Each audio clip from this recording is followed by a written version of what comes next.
Hey guys, we just finished making the $6 lure versus the $2 lure. So now we have this wintergreen or evergreen crankbait. Can't remember what the box is on. And then we have a flicker shad right here. And the flicker shad is $3 and this one is $14. So we're gonna see which one's better. I would say my guess is on this one because it's worth more, but that's why we're testing the flicker shad out too. So I'm gonna pass the camera over to Grammy again. And so first up is the hook test, and the hooks on here I think are a little small for the size of the crankbait. So that might make you lose a lot of fish, I'm not positive. Could bend the hooks a little bit. Hooks are very sharp too on this, so the hooks are pretty good on it besides the size of them. And there's the color too. And you see the size of the hooks are very small for the size of that crankbait. And so the flicker shad I think has better size hooks on it. And there's the color on it, and there's the size of hooks on it. I think it has a better size hooks, but see if they are, I can't bend them. And I can bend this one a little bit.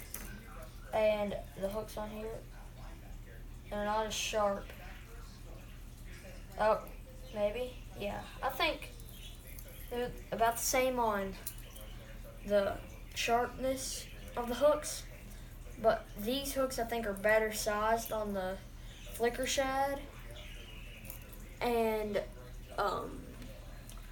they're more. I think they might be a little bit more sturdier than the ones on the other crankbait. So next up is the test the pan of water. So I'm gonna drop that in there. Oh, that has a good wobble to it.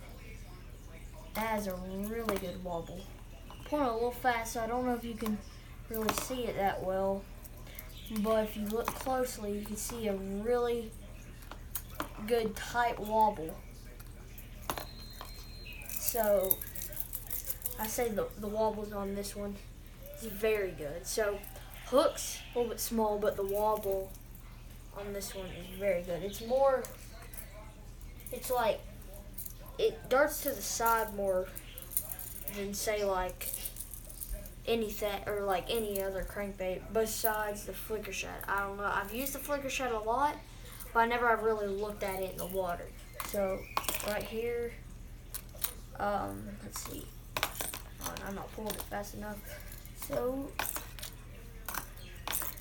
getting a little wobble, not as tight of a wobble as the other one. I would recommend using the flicker shad in colder weather because it doesn't have as tight as a wobble on that. So on the wobble, I would say this one probably won on the wobble. So comes down to this, and the texture on this one feels like scales, and you can see there's little ridges all over that baiting.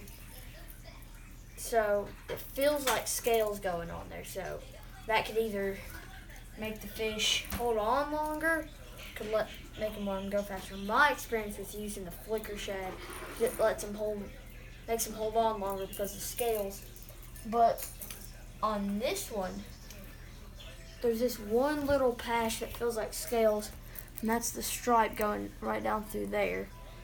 But like I said, I've had a ton of hits and hookups and caught a lot of big fish on the flicker shad with the scale pattern like that. But this could also be good. So I would say, honest opinion, I'd go with the flicker shad. Not as tight of a wobble, but I would use this one, say, in really hot conditions, which we're having around here in Tennessee and Virginia.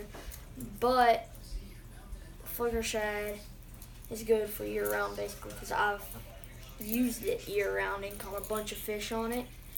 So I think that you can save your money for $14 and buy the Flicker Shad. Thank you for watching, and we'll see you next time.